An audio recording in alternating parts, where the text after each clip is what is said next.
Lead me where your waters run, and where the mountains of promise stand. Resting in your shadow, darkness taunting me. You're the stillness in my soul, the presence that makes me whole. Soaring like an eagle, riding on your wings, praising you each morning. Now my heart can sing. Soaring like an eagle, riding on your wings. With the joy you bring, my cup is overflowing.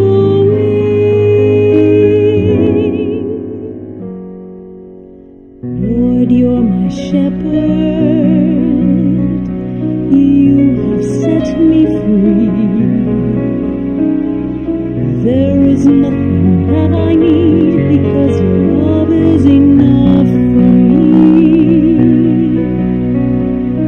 Resting in your shadow, darkness taunting me. You're the stillness in my soul, the presence that makes me whole. Soaring like an eagle,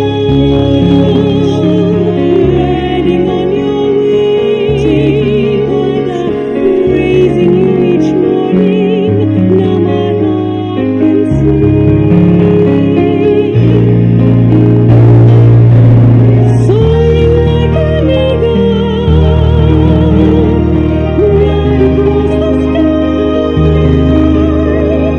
following your lead, we trust you taught my soul to fly.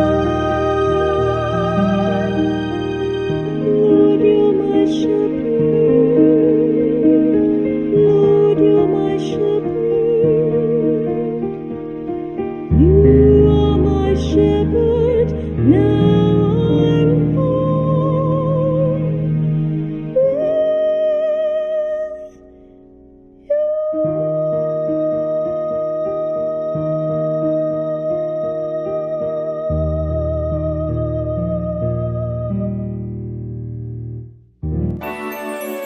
Thank you, Sansu.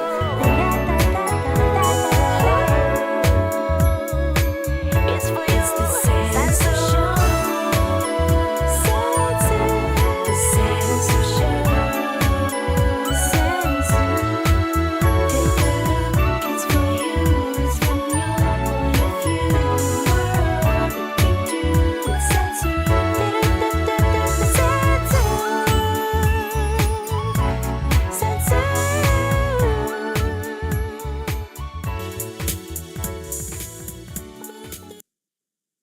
Hello, everyone. Good morning, good afternoon, and good evening. Whatever you are, wherever you are.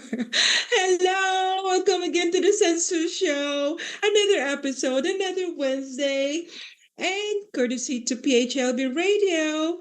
Well, thank you again for joining us tonight. Good morning, good afternoon, or wherever you are. All right. And I just want to say thank you for sharing. Thank you for subscribing. And of course, today, I just want to thank that beautiful song. You know, that beautiful song that just played captures the essence of the Lenten season, a time of reflection, repentance, and renewal. You know, Lord, you are my shepherd. It speaks to the souls, our souls' journey through the wilderness, seeking the guiding hand of the divine shepherd. It evokes the sense of spiritual guidance, comfort, and protection, reminding us of the unwavering faith needed during this sacred time. You know, the melody composed by Misocoro de Castro and the lyrics by Carmen Pinky Valdez and beautifully sang by Ludette Zaragoza Manson. Well, Let me tell you something about the composer itself, Miss Socorro Castro. I've known this woman for a very long time. She's a lyricist, she's a pianist, she's a multi-broadist songwriter, composer, arranger, producer. I mean, she's done it all, and she's been awarded in different fields. But I'm gonna have her again because she was my very first actually guest on my The Sansu show, my previous show. And we did a pilot and she was my guest. And of course also her husband was also a music icon, and I was so honored to have her in my show. And we'll talk more about Socorro when she'll be in my show next time. But again, I just want to thank Socorro, my girl, for sharing that music with us. And I just want to say, unfortunately, her husband died. What's her name? Uh, oh, I'm trying to remember his name. I'm trying to remember his name. But anyway, I just wanna. I'm hope that she's doing okay. I mean, they were married for so long. They were. Oh, Norman. There you go, Norman. Norman kind of said, Sansu, don't forget about me. My name is Norman. Norman Landsberg. And may he rest in peace. Unfortunately, he was gone. I think it's been 2 years now. And Socorro, hang in there, okay, girl? And we'll talk soon. Okay, now, as you know, March is Women's Month. Our girl, our sisters, our mothers, and everybody else, all the women. So we have to be mortified this year because there's so many things that we're going through every single day. Women history is a celebration of women's contribution to history, to culture, and society, and has been observed annually in the month of March since 1987. You guys, I wonder what happened before 1987, because you know why, we didn't have a lot of rights being women in this country or any other parts of the world anyway. you know so, our woman of the hour is the First Lady, Miss Michelle, our former First Lady, the very first African American First Lady, Miss Michelle. First Lady Michelle LaVaughn Robinson Obama. As a matter of fact, actually, Socorro wrote a song about the president. She did a tribute, and it's actually available on cdbaby.com. Check it out. She wrote a song about the president, Barack Obama, the city of hope. Oh, you should check it out, you guys. As I said, I will talk some more about Socorro when she's in my show. And as I said, the woman of the hour is our former first lady. And if you don't know her yet, let me remind you that she was born on January 17, 1964. So she's actually, I'm not going to say she's her age, then it will show my age. But anyway, she's also a Capricorn like me because I'm December 28th and she's January 17th. So she's an American, she's an attorney, and actually the President Obama used to work for her, and that's how they met. I mean, she's from Chicago. And I don't know what else that we can talk about her because she's known all over the world. And if you don't know her there, you're living under the rock. As I said, she's the very first African American first lady in this country. It's about time to put a little color. When you see those pictures in the White House, all you see is just all white president. And then when you get to President Obama, like, oh, different.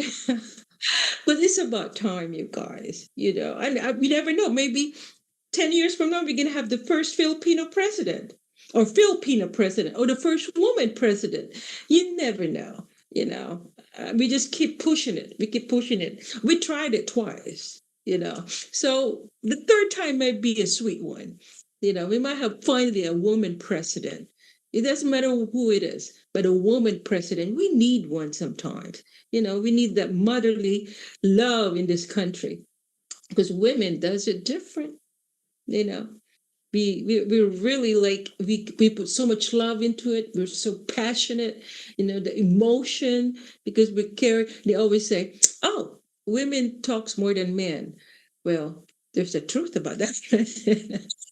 Because we like to explain everything. It's the motherly thing, Even though if you're not a mother, being a woman, it's just that we like to explain everything. We like to do details. We don't want to leave you hanging. We want to say something, you'd be like, this is what I mean, right? But this is the story. But I have to give you from the beginning up to the end. We're not going to cut it short. We make it long.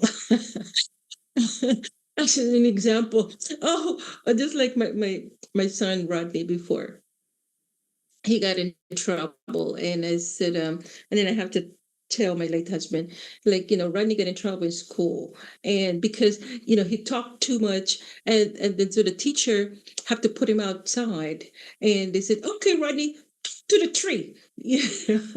And he did. He went outside and talked to the tree. That's how my son is. He can. I have so many stories about my son, But anyway, so that's what we are. We have to explain every detail. We don't just say, "Oh yeah, he got in trouble," and then leave it as that. So that's why I mentioned that women are very powerful. We're the best. Because I'm a woman. So, First Lady, thank you. The initiative that she started too about healthy food in school, and they're continuing it right now because the obesity in this country is really bad. A lot of kids are really, eating unhealthy food. And thank you, First Lady, for starting that. The initiative or for letting us eat a lot of vegetables, nutritious and watch what we eat and exercise. Did you see her muscles? Because she wakes up 4 o'clock in the morning and do her exercise thing. I don't know, but if I can do wake up 4 o'clock in the morning, and do my exercise, I might wake up at 11 o'clock in the morning, or go to sleep at 4 o'clock. My time is just kind of crazy, I don't know what it is. Maybe being in show business, I don't sleep, early. I sleep 2 o'clock or 3 o'clock in the morning, and then when I was working, I have to get up at 6 or 7, so I only have 3 hours sleep. But I'm good to go. I start running. I'm motivated to do anything. And so, thank you so much again for former First Lady Michelle Obama for everything you've done in this country, being to representing us women in your time. You're a classic. You're very educated. You're very smart. I mean, to the T. When you do your speeches, my God, all I can do is just I can't say anything. I can't say that. I mean, you're so inspirational, to the young women in this country, not just for Black girls, but all women in this country. And one thing though, before I end, a lot of people say that sometimes when I go to a party, they always say that, oh, Sansu, you have similarity. You look like our former First Lady, Michelle Obama. Check it out. If these pictures that I have, do I really look like her or there are similarities? I mean, they always say that I have a little similarity with the first lady. But no, you never know. But you know what? That really surprised me too, because one day I was in the elevator, right? And this is when I was in Oakland, I was going to my office, and when the elevator opened, and this lady, she just all of a sudden she's like, and I said, I said, what happened? I said, oh, I thought you were Michelle Obama. The first lady is 5'9", or she's 6 foot. I think she's that tall. And first of all, I don't have a bodyguards. So, and then it happened again in another party. Actually, when I went to Manila International Film Festival, one of the magazine editor, he keeps looking at me, and I was like, "Is something wrong in my face?" And he said, "Well, I have to tell you, girl." I said, "Someone ever told you you look like the First Lady Michelle Obama?" And I was like, "Yeah, kind of." Some people say, and I'm so honored. When people say that to me, I'm just so honored to be, to have a similarity or look like her, because she's the girl. She's an it. She's amazing. To be compared to an amazing woman, that's a blessing. Phew, that's a blessing. I wish I have all her wits and I have her height, her muscles, you know. But thank you so much, you guys, for comparing me to the first lady. Now let's move on. Let's do our chica chica, you guys. Okay, you know that Jonathan Majors was used to be with the Marvels movies and everything, and unfortunately, he got in trouble. Jonathan Majors. I mean, when I saw him today at Sherry Shepherd show, I mean, it really brought you know, it was pretty sad. I cried with him. And even Sherry Shepherd cried with him. I mean, he really asked for an apology for what he has done. You have to learn from your mistakes, of course. I mean, you lose everything. You know, that's good that he found Jesus. He found God. He rehabilitated himself, and he's sick. You know, psychiatrist, and he's sick. I mean, he really asked for help. See, when someone is in that trouble, trial and tribulation, as he keeps saying, is you have to find a way to seek you, to see yourself, to look at yourself. What do you really want to do in life? I mean, do you want to continue this bad habits, or you want to change for the better? And that's what he did. He changed for the better. And that's why he asked forgiveness, and he was just crying, and he was just like, now he found love. He really changed a lot with this new movie. You should check it out. The Magazine Dreams is a beautiful movie. As far as I've heard about it, the critics and everything, that is about this bodybuilder. And he was a different kind of man. He has issues, personal issues, and he turned himself around. And it's just like him, what he went through with his life. And I hope he really changed. I mean, all the way. Like you should never look back, because there was the past, and he was found guilty about it, about the abuse to his ex-girlfriend. He was found guilty, and he paid for it. So we have to kind of like give him a second chance, you guys. So you should support him. I mean, I hope in the Magazine Dreams plays and movies, let's check it out. Let's give him a support, And guess what? Yesterday he got married. I mean, even Sheriff Shepherd was surprised, because he thought they were just still, dating. And the lady that she also married is a beautiful actress, and they've been together for a long time. They dated for a long time, and it's what was her name again? I have to think about her name. Wood. I think her last name is Wood. I'm sorry, my brain. Oh, what was her name again? Director? Megan Wood. There you go. Thank you, director. Yes, it's Megan Wood, and she's a beautiful woman, and she's done a lot of movies too, and they really meant for each other. And she's also a Christian, and she's into gospel thing, and all that stuff. So maybe she really mentored him and really changed him too. So good luck. Good luck, new couple, new marriage, new life. Congratulations to both of you, young lovers. Yeah. So hopefully this work out. I hope they will be married for a very, very long time. God bless you guys. Okay. Now that we have our chica chica, let's move on to our first guest, you guys. Now, this is very exciting because, as I said, March is a Women's Month, but we're not just going to talk about women also. We're going to talk about mental issues, but this guest of mine, we can she can tell you a little bit about it, or not a little bit, a lot, because she studied about it, and this is part of her job.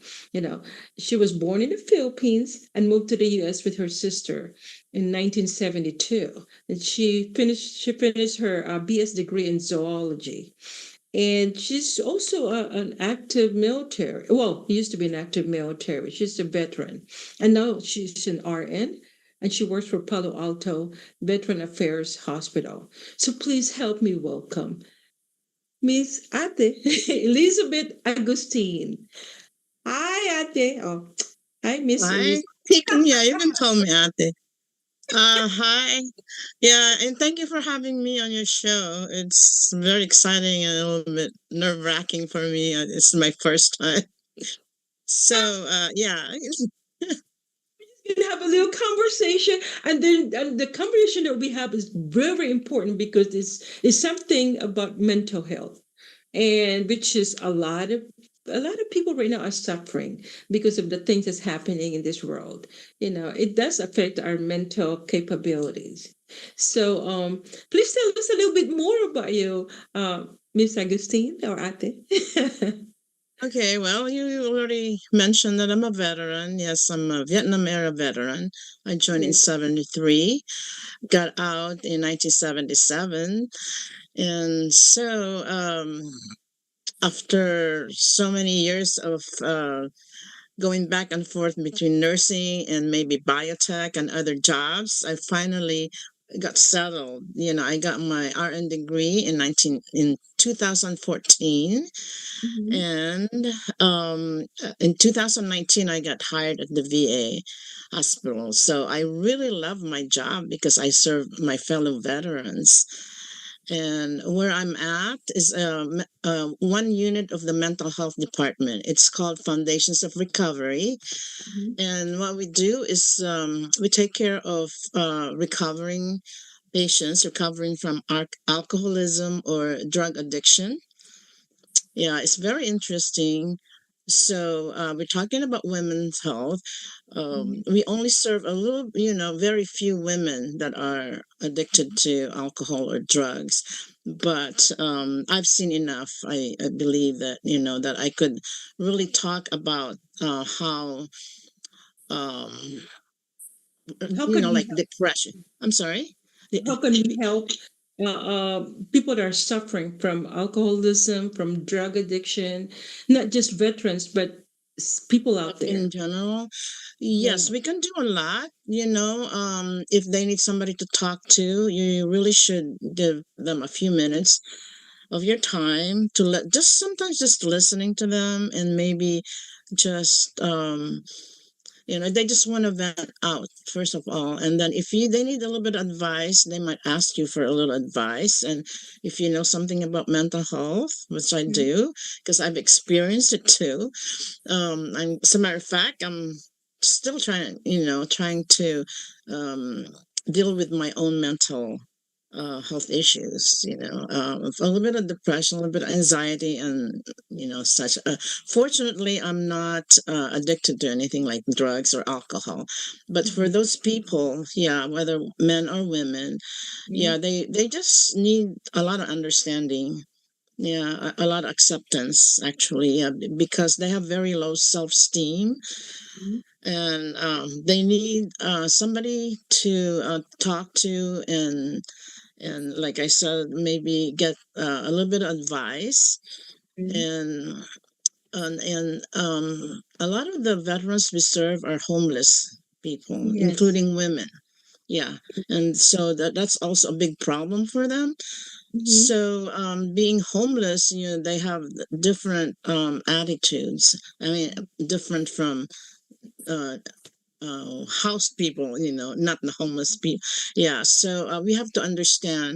We just show them some understanding, and and let them tell you about their situation. That's what they need. They need to be heard. Mhm. Most of all, yeah. And so, well, as a nurse, I could do a lot more because then, I serve their needs. If they Mhm. need medications, I could do that. Whatever, a normal patient needs, they are considered patients. They are not, drug addicts or Mhm. alcoholics. They are our patients. Mhm. And yeah, that's Yeah. yeah.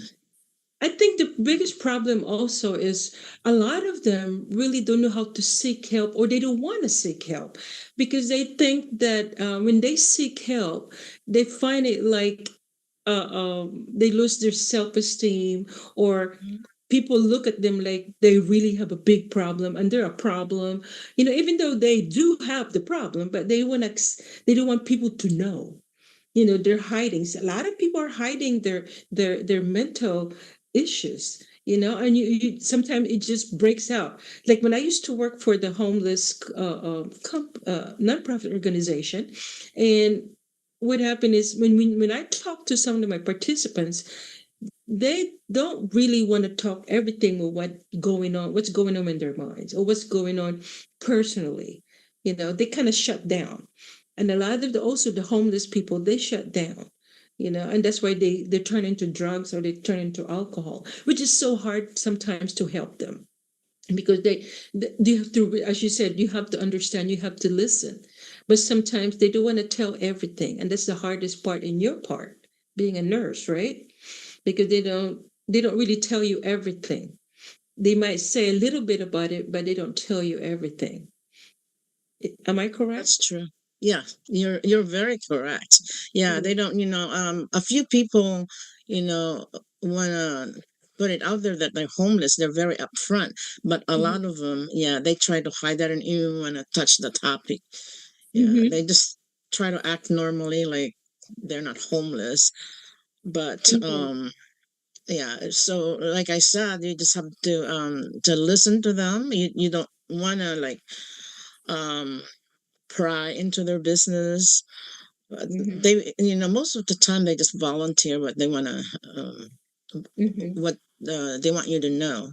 Yeah, Yeah. so yeah. And it's the hardest part also is when they have a position, especially in the government, if they have a higher position, or if they have a lot of money, and they hide from that persona. They can say like, I don't have an issue, I have money, or I'm in this government, that I'm the president, I'm the vice president, or whatever their position in the company. They don't want to show that, but behind closed door, what they really are suffering. Mental issues is not just because you're an alcoholic or you're a drug addict. Mental issues goes a long way. When you have so much problem and you can't handle a lot of things in life, you kind of like you don't know what to do. And that's why we have a lot of suicidal, because they don't like to talk about it. They just kind of keep everything to themselves. And but the hardest problem also, I think, is because a lot of kids right now are also suffering from mental issues. But how can we help those little kids? Because I know you deal with adults, but how can we help the young generation? That is a very hard question to answer for me because, like, yeah, I'm used to dealing with adults. Of course, Mhm.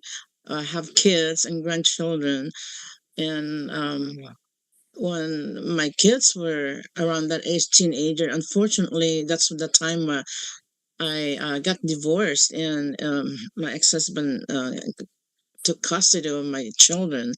So, but I also have the experience of working in a mental health facility where there were children like as young as 13 years old. And yeah, they're very different. They're very smart too. They're very manipulative.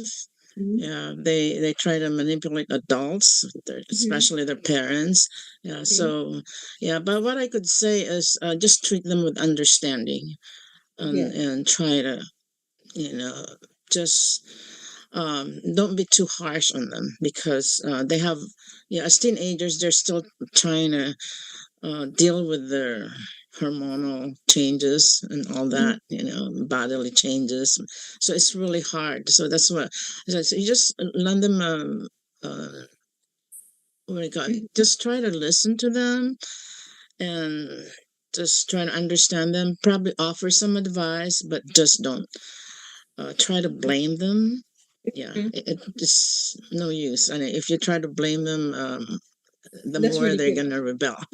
Yes, it's Right. true. It's very true. And the hardest part also with the young generation, because they're into this technology nowadays, all the cell phones and media and TikTok and all this bullying. Bullying is number one that will cause them to really generate mental issues, the mental problems, because sometimes they can't handle, they're too young to really handle a lot of this heavy bullying stuff, and some kids are weak, sometimes some kids are stronger than others.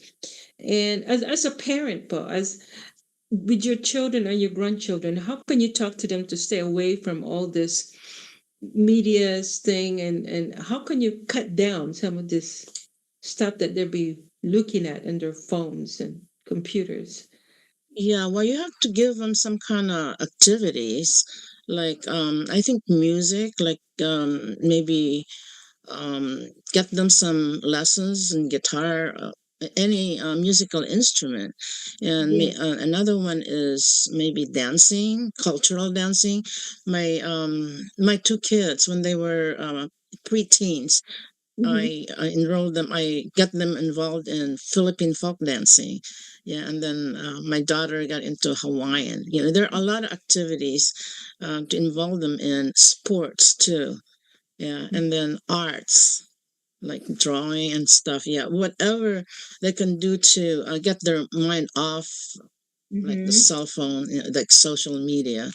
Yeah, that would be It right. is. It's Yeah, hard to get away from it too. It's really that's does. true. Yeah. Because we're constantly in our phones and constantly, and some friends are helpful, but there are some friends that are pretty mean, and sometimes, as I said, there's sensitive kids out there and they don't have any guidance, and the parents are too busy, they're not home all the time, and they have nobody to talk to. And that's the biggest problem, I think. See, it's a culture thing too, because us Filipinos, when we were in the Philippines, I grew up in the Philippines. Of course, at that time we didn't have any cell phone, even though I'm only 25, but we're all 25, I think. But Right. so in the Philippines, we didn't have all that capabilities, and so our parents would just tell us, "As you're right, find you a hobby, play outside, do something, that you can keep up with, like music and dancing, and be active in the school plays and stuff like that, and but here in the U.S. we have so much technology in the new generation. I feel sorry for the new generation, really, because there's so much out there that's untrue. There's so many fake news. There's so many things that can really mess up their brain. That's the only way I could say it. But I know medicine. There's also medicine for it, but I don't think young kids are allowed to take a medication for depression, are they? Yes. When my daughter was a teenager, well, she was already, I think, about 16, Mm-hmm. maybe 17. Yeah. She had some mental health issues.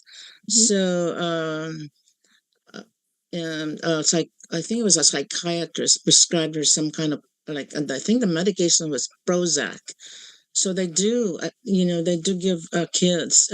It's not good for them, but it's like it's the practice. Mm-hmm. It's it's a practice of giving medications to even really young. I'm talking about psych meds. Psych meds, they give them to young people as young as 5. Yeah, I've heard it. I've experienced 5 years old. Yeah, they do because there are facilities in the Bay Area and all over the U.S. I believe that they accept patients as young as 5. Mental Wow. health patients. It's really weird. I don't know why they do that, but kids, they're just learning. Like they're not even school age 5. Well, they are, but like kindergarten, Mm-hmm. and they already have facilities for them. If they're unruly at home, the parents cannot deal with them. They they take them to the doctors, and sometimes the doctors would recommend um uh, Wow. yeah Wow. recommend. It's really sad, but yeah, they recommend young kids to be in facilities, Yeah. mental health facilities. Yeah, it's really sad. Yeah, so that's really sad because, well, my kids grew up here in the U.S., but my son was very active. He was really, uh, he was a problem in school for the first, second, third year of his life, but I never put him in any medication. They did recommend some medication to kind of cool him down because he was very active. Actually, it was his mouth. He got it from his grandma. He was a comedian. But they said, oh, you know, Sensu, if we can put your son into a medication. I said, no. And what I just did, I just put him into church. He was an altar boy for a long time, and it kind of calmed him down. Every time he see Jesus, he kind of, it kind of keep him out of trouble. So, so he was good for a very long time when he was an altar boy. But I think sometimes we can't, as a parent, for me, that is, that you should never give up to try something else besides medication because there's always a side effects to that, isn't it? Yeah, oh yeah, a lot of side effects even in adults. Yes. So you can imagine little kids, their little Hmm. bodies that have to deal with the medications that adults are taking only in lower doses, but still, there's very harmful side effects. Yeah. Yes. Then and as I said, and I mentioned when I was in the Philippines, we didn't. I never heard the word depression. I only heard that word depression when I got here in the U.S. because it means all the Filipinos are depressed because the poor people. But because if you look at the situation, our life situation in the Philippines, I mean, by looking at it, you be depressed by just looking at it. So I don't never heard of the word depressed until I got here in the US. I think they kind of overreact on that word depression. You know what I mean? I think for me, communication actually it's the most important thing, not just in relationship, but also dealing with your children and to have a boundary and what you want to talk about, or if you can have an open communication with your children.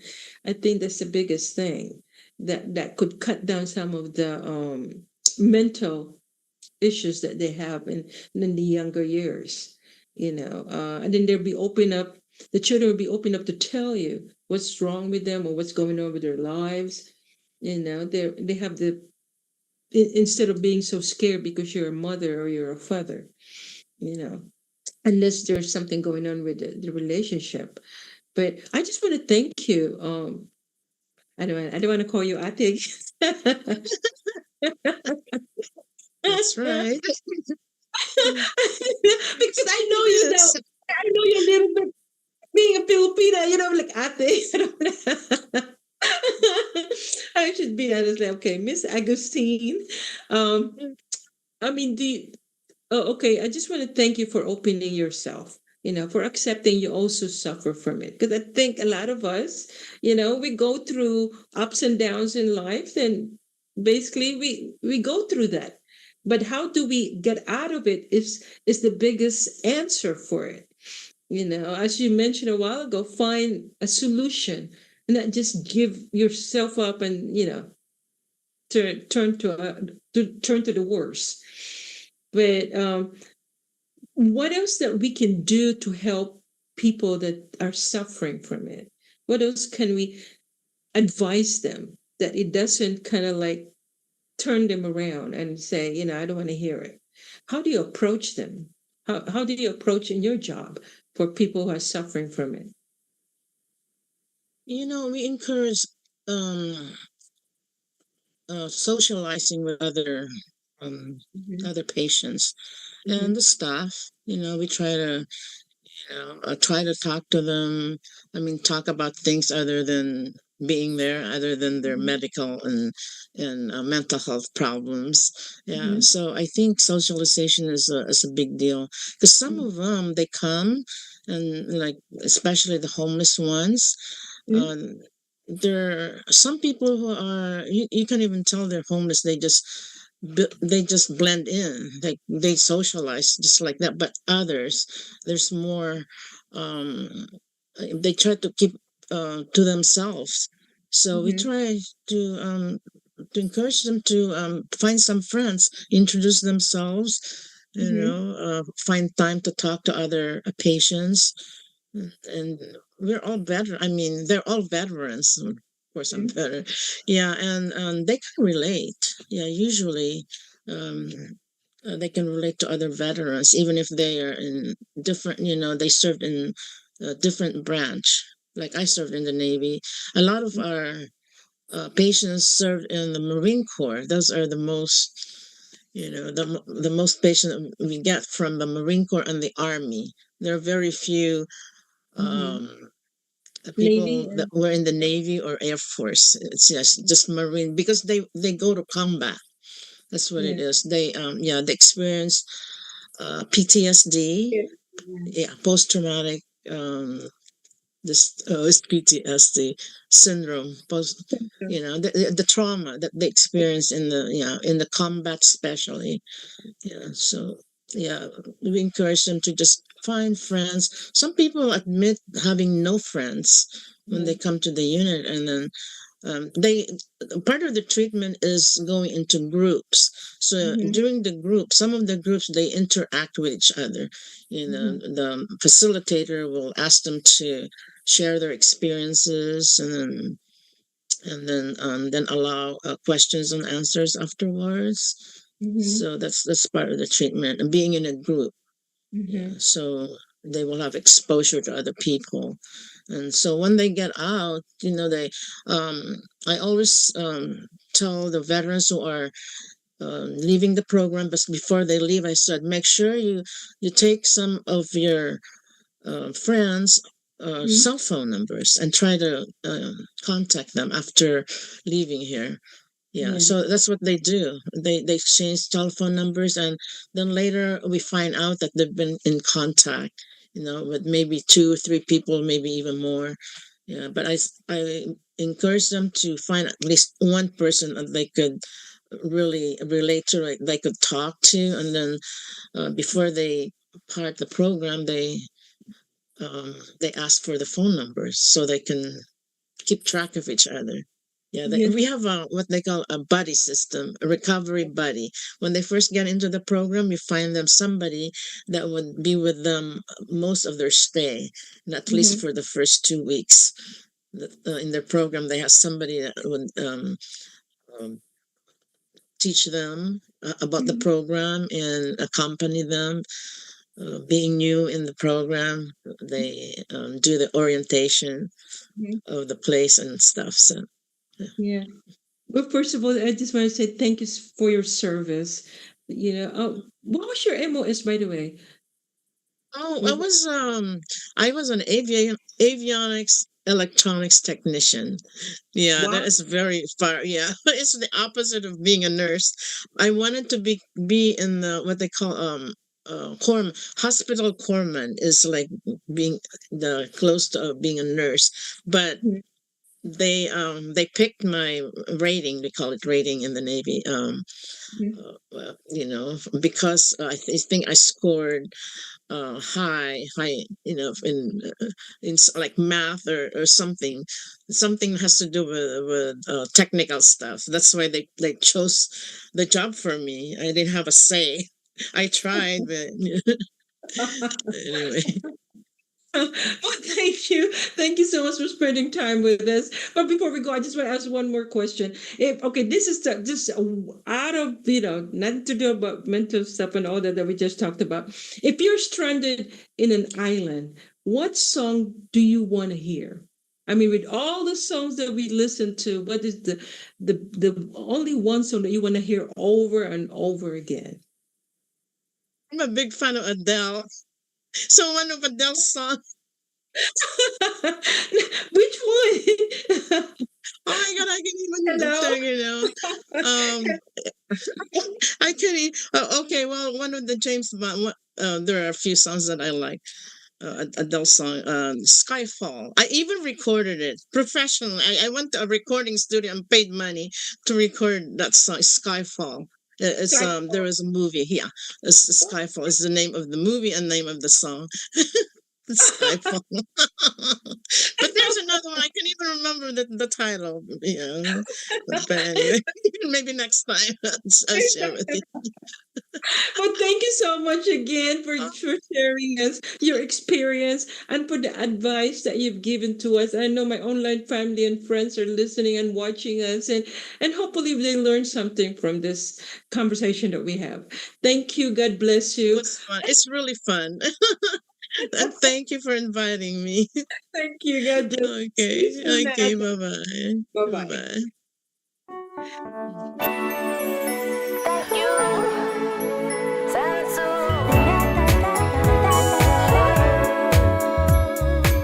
It's for you. Sansu. Sansu. The Sansu Show. Sansu. Take a look. It's for you. It's from your point of view. Sansu.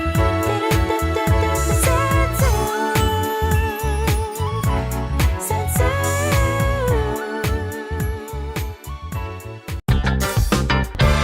Po, si Orlino de la Cruz ay kapitan po ng Patal Pinto sa Pinatubo.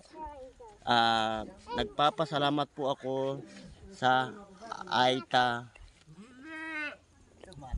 Tribe ah, Foundation.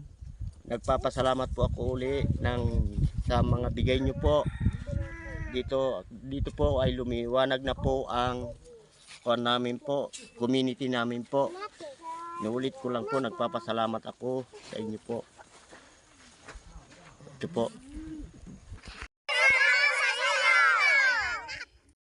Ay, mas pasalamat kami po sa nagtutulong sa amin po sa Aita Foundation po. Ngayon lang po kami ng ilaw na maliwanag po dito sa Patal Pinto po. Thank you po. Ito po yung mga kasama namin, nag-install ng solar.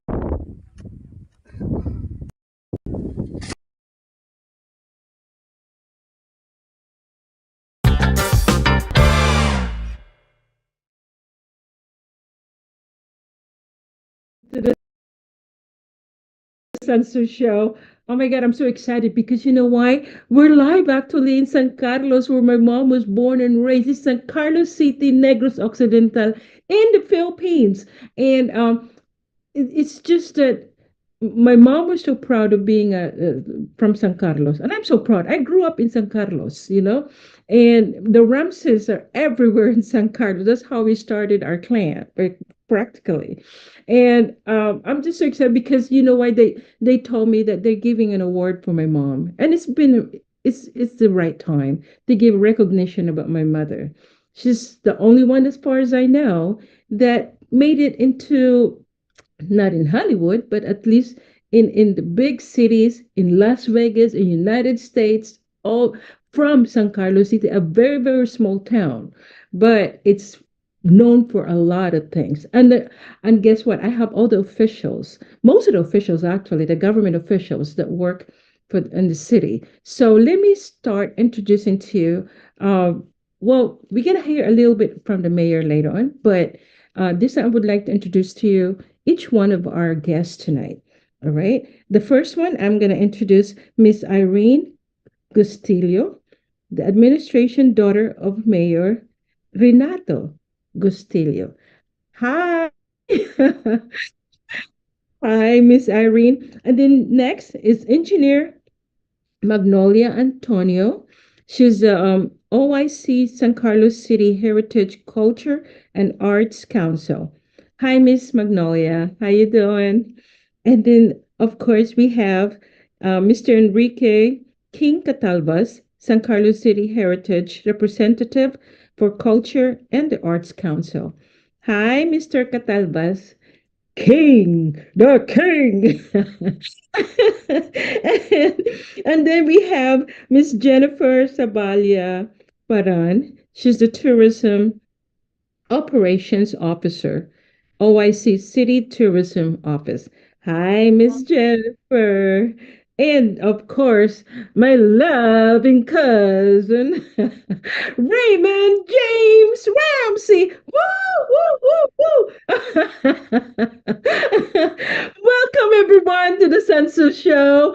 I mean, thank you for taking your time, to spend time with me and actually to tell the whole world why are you doing this? Why are you honoring my mother, the Philippine queen of rock and roll? Okay, start off. Let me see. Let me ask Miss Gustilio. How long you been working for the government, Di? Um, it's been, I think, 8 years now. 8 I've years? been work I've been working for my dad since he was the vice mayor. So tell us a little bit about San Carlos City.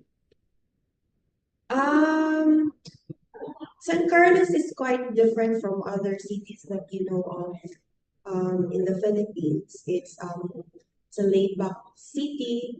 It's a first class city actually in Negros Occidental, but it's different from the big cities that we know. It's laid back, but everything you need is here. You have a very peaceful environment. Um, Mm-hmm. Currently known as the renewable hub of energy in Negros, in the Philippines, right? Yes. Yeah, yeah. But right now we're trying to promote San Carlos City as the sports hub, sports tourism hub Oh, of Negros, if not. So it's oh, really nice. It's hard, and words are not enough to describe what San Carlos is, but it's better if you come and visit so you know for yourself. yes. Because it's known in 2011 as the second most livable city in the whole world. We're not talking about just the Philippines, but the whole world. I'm so proud of being San Carlos City. I'm so proud of you guys. Okay, now when it comes to tourism, I guess this question goes to Miss Jennifer, right? Jennifer, tell us a little bit the tourism in San Carlos. How is it coming along? Okay, so for our tourism industry here in San Carlos, we are actually working with our main goal for the Mhm. tourism.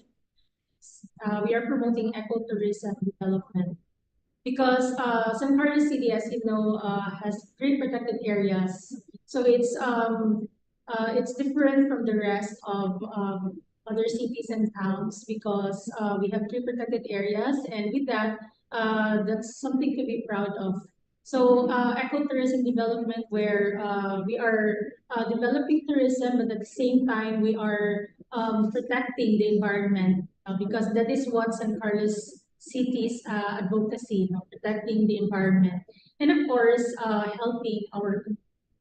So that's what our tourism for tourism here in San Carlos. Oh, thank you, Di. And now, Miss Magnolia, I like your name, Magnolia, like a flower. So let's talk about the culture, Di. Oh, Di, I'm sorry. May Bisaya talaga mugwa. So, tell us a little bit about the culture, the arts that we can see when we come to San Carlos. Actually, San Carlos just joined the celebration of the National Arts Month last February. That was the time when we awarded to the late Elizabeth Ramsey the posthumous award.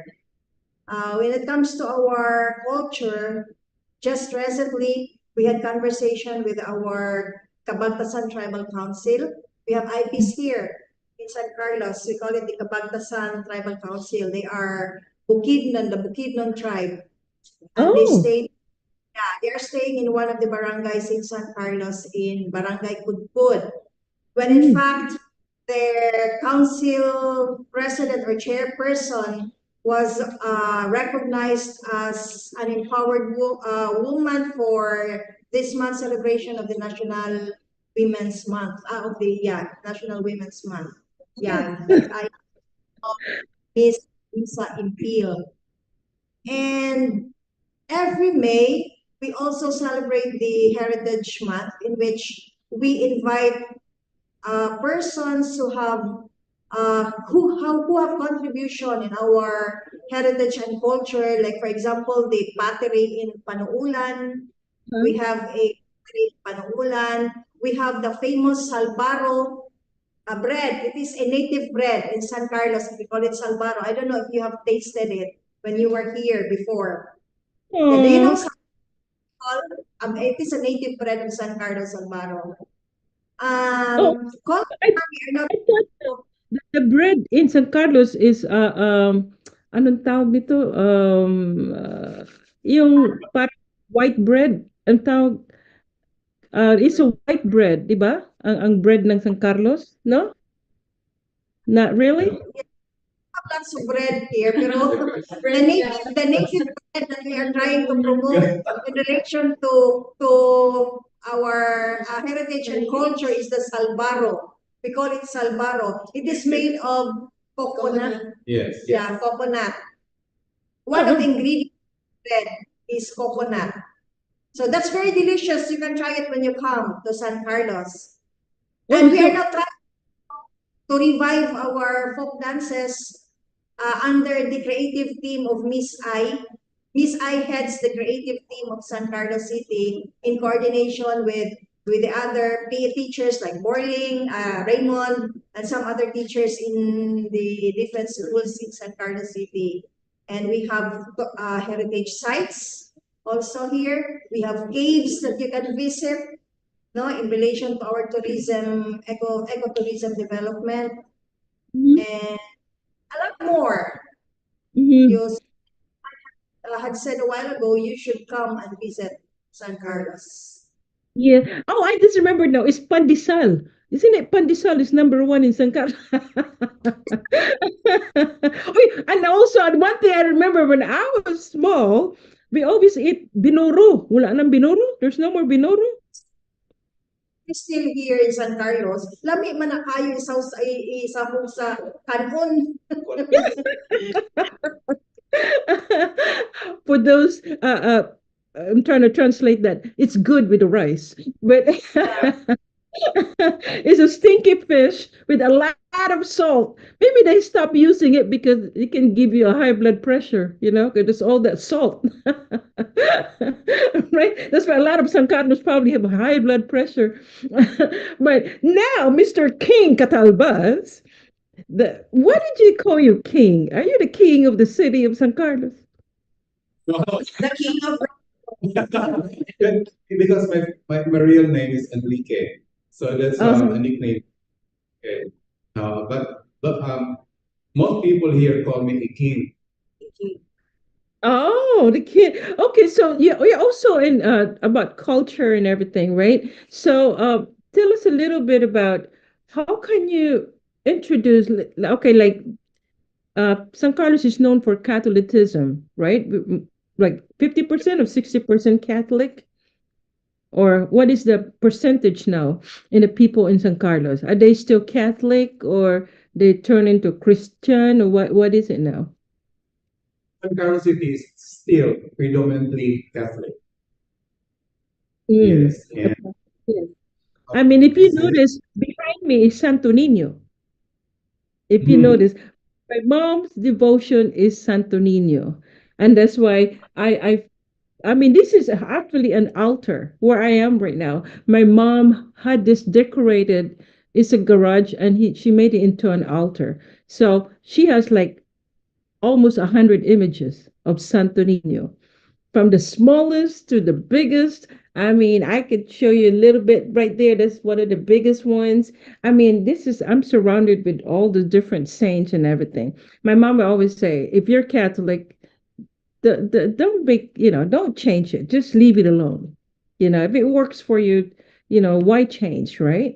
So tell us more about the culture in San Carlos, Mr. Catalbas.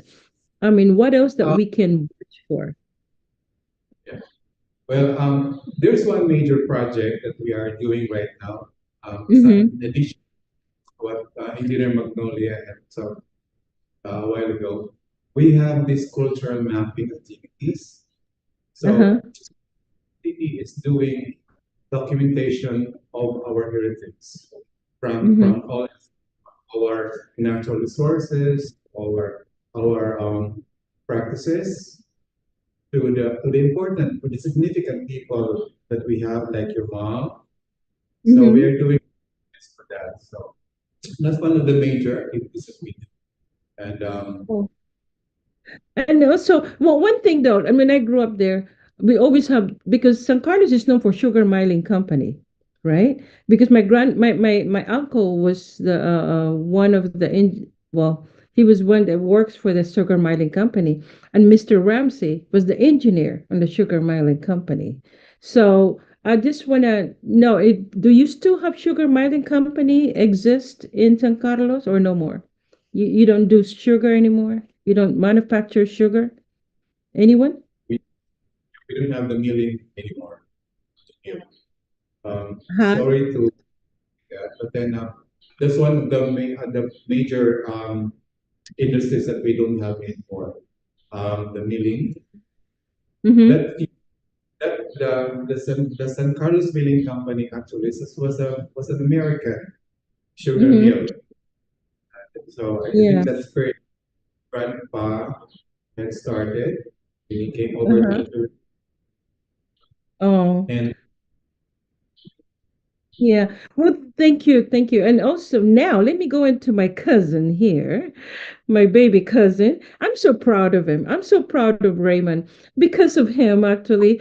He really pursued to give my mom and appreciate to give my mom actually a flower, to for everyone to know who's Miss Elizabeth Ramsey, that she came all the way down from San Carlos, from the little San Carlos all the way to the city of Manila, and she became the queen of rock and roll. And thank you, cousin, for really for shining my mom and being a Mr. Ramsey. Why am I calling you Mr. Ramsey? Being a Ramsey in San Carlos. You're a teacher, right?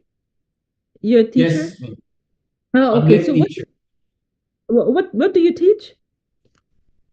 I'm teaching now. Probably I am a secondary teacher, which is high school, and then I am Oh, teaching now senior school grade 11 PE, okay. physical education. Oh, physical education. That's why you're physically fit. Yes, from the start, this is actually my body structure Yeah. since then. Well, well, someone asked me, one of our viewers actually asked me, is Miss Irene, is she single?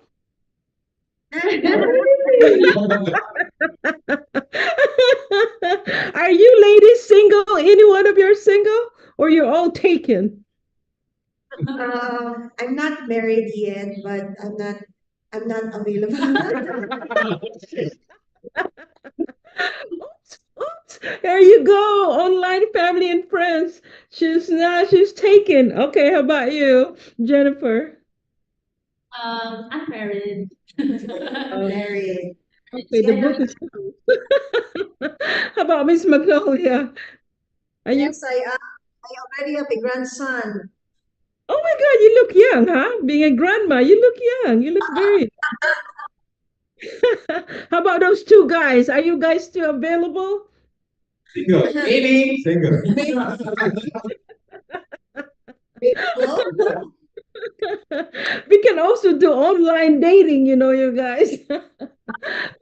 but I mean, I'm doing this. I'm asking you guys because you know what? I just want to thank you from the bottom of my heart for honoring my mother.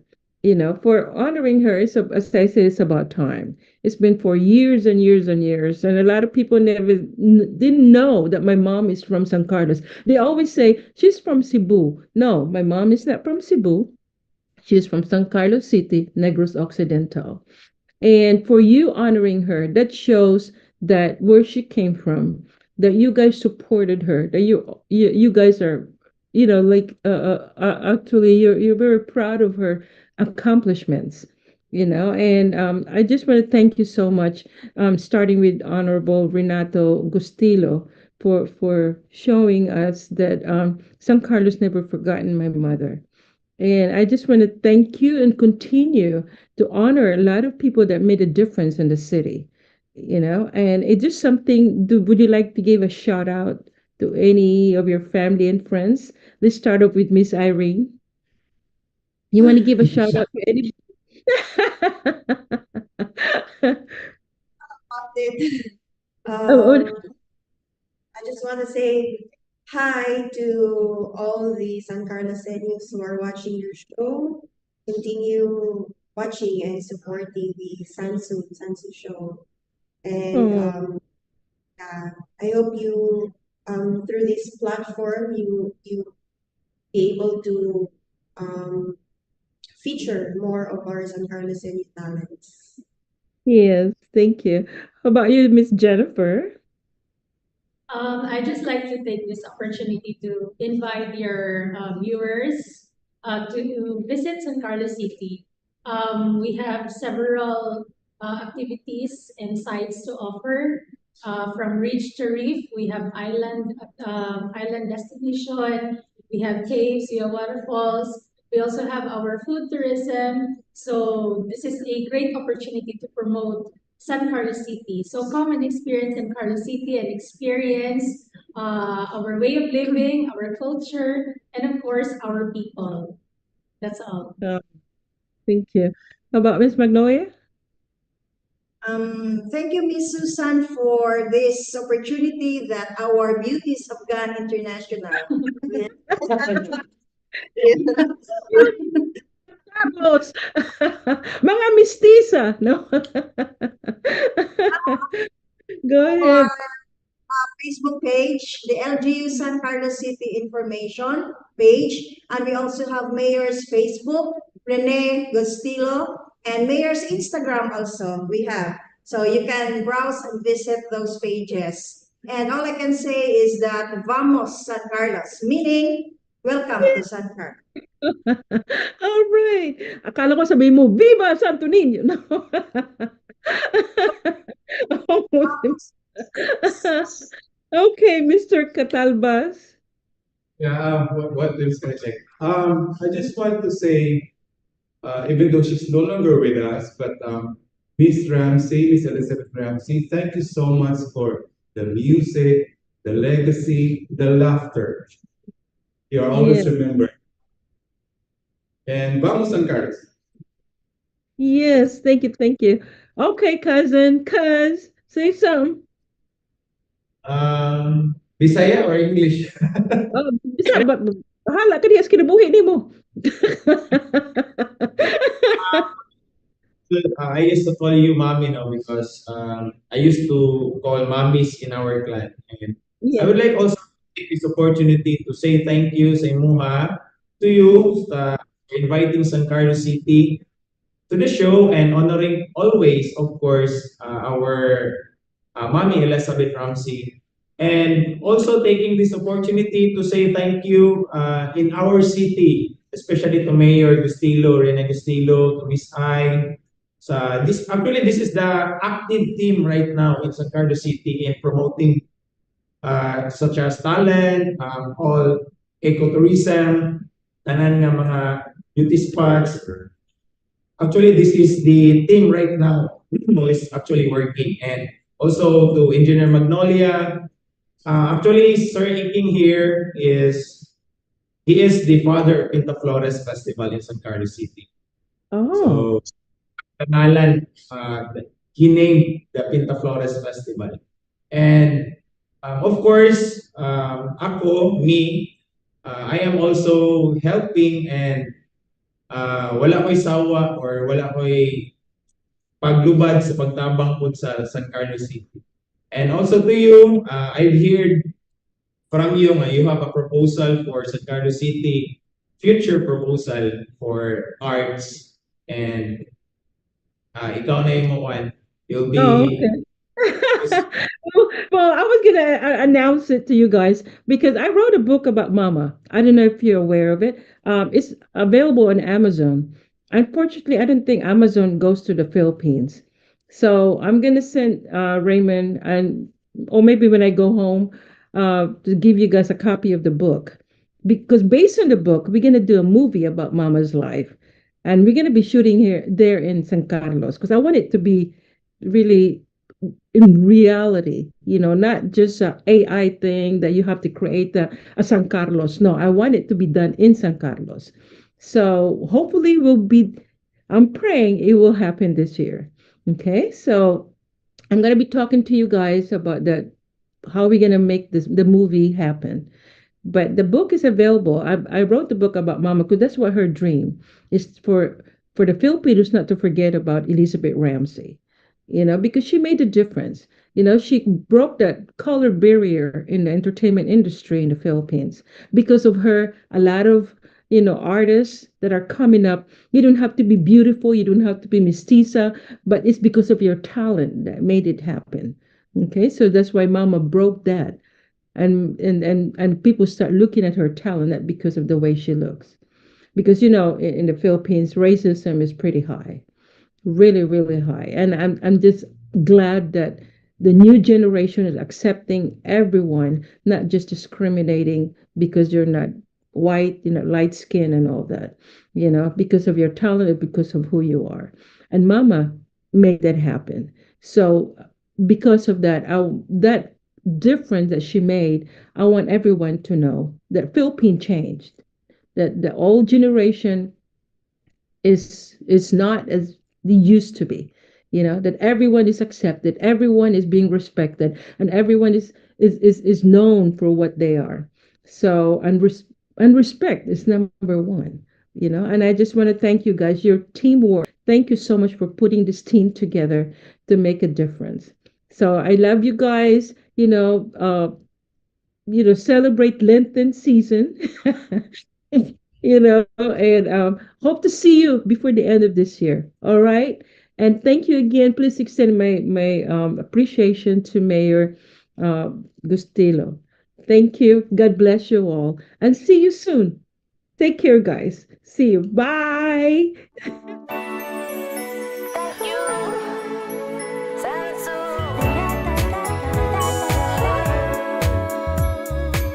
It's for you, Sansu.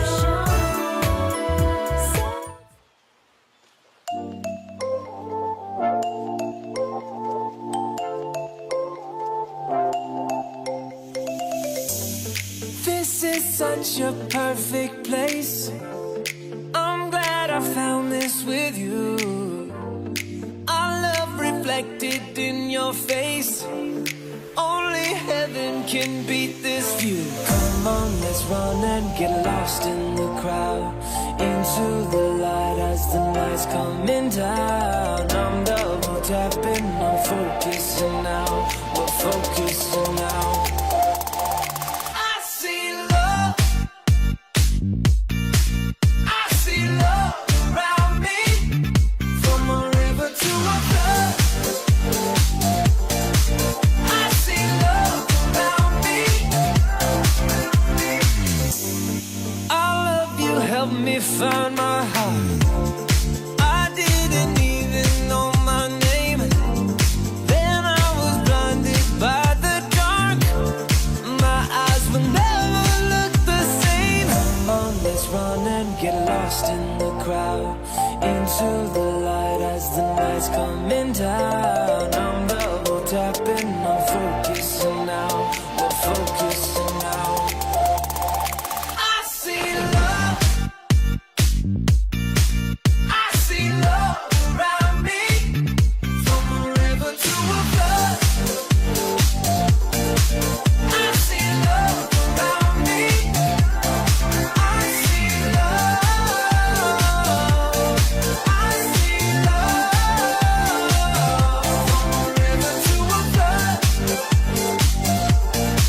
I see love around me. I see love.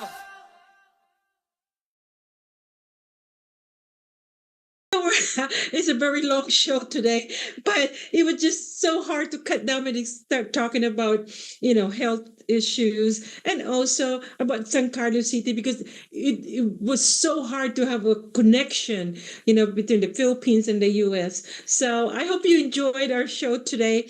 I know it's very long. Thank you for your patience. Thank you, girl Jules, my sister from another mother, for sticking by, and also Jasper.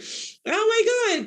Thank you for tuning in, all of you, my online family and friends. Thank you so much for your patience. For I hope you like our show today, and please don't forget to share and subscribe. Thank you for PHLV Radio, Viva Las Vegas.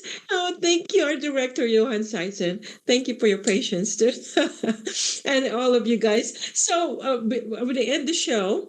I just want to show you some of the footage because we had a fundraising for the dorm for the eye tests in Capas Tarlac. And guess what? We finished the construction today. So next week, I'm going to show you the finished product. So I'm just going to show you at the end of the show about how it was done and what the ITIS community have done so far to build this, because this dorm is for the 35 children that been traveling across the 12 lakes just to go to school. So now they have a place to stay from Monday to Friday. There's a 2-bedroom dorm to separate the girls and the boys, and then the local parents were the one who's gonna feed them, and also we build a toilet and also a place for them to take a shower, and they're gonna the community will feed them and also mentor them and help them and guide them. Okay, so thank you so much for everyone that donated and helped us with my foundation last February 28th. Thank you so much for all your donation. Oh my God, God bless you always. The sponsors and everyone that showed up in the show, and also the Grill by Miss G for sponsoring, for having your place for us to as the venue for the show, and also my partner Elisa Pontino and Glenda Santos for the Grill by Miss G. Okay, God bless you guys. Hope to see you again next week. Okay, take care of yourself. Love, peace, and joy. God bless you. Bye.